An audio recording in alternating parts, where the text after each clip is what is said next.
Good morning વિદ્યાર્થી મિત્રો, આજે આપણે ગણિત વિષયની અંદર ખૂબ રસપ્રદ ટોપિક એટલે કે વર્ગમૂળ શોધો એ ટોપિકની આપણે ચર્ચા કરવી છે.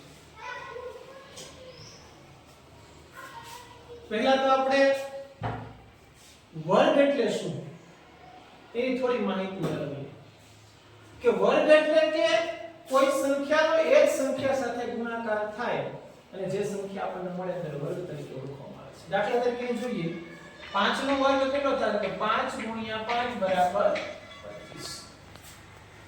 5 નો વર્ગ પૂછે તો આવશે 25, પરંતુ આપણને 25 નું વર્ગમૂળ પૂછે તો આવશે 5. 25 નું વર્ગમૂળ 5. તો તમને બધાને 1 થી 20 ના વર્ગો તો આવડે જ છે, તો આપણે આને વર્ગમૂળ કઈ રીતે શોધવું, અવિભાજ્ય અવયવની રીતે, એ આપણે અહીંથી સમજવાનું છે, શીખવાનું છે. તો ચાલો આપણે આજે વર્ગમૂળ કઈ રીતે શોધવું એ શીખીએ. સૌપ્રથમ આપણે જોઈએ 256 નું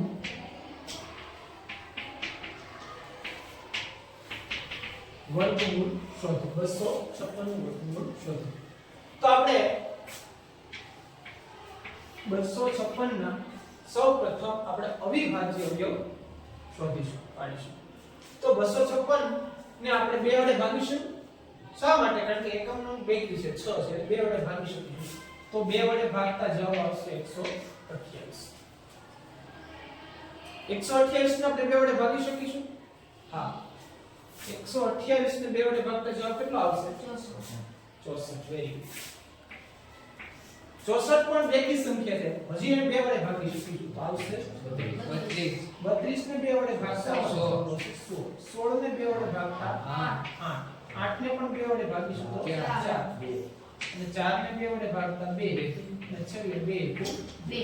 તો આપણે જોઈએ 256 ના આપણને 2 ગુણ્યા 2 ગુણ્યા 2 ગુણ્યા 2 ગુણ્યા 2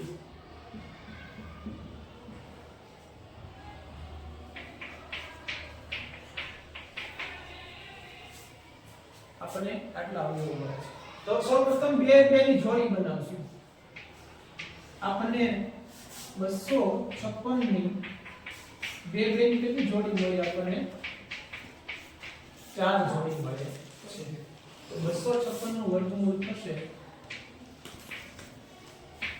2 દુ 4 દુ 8 દુ 16.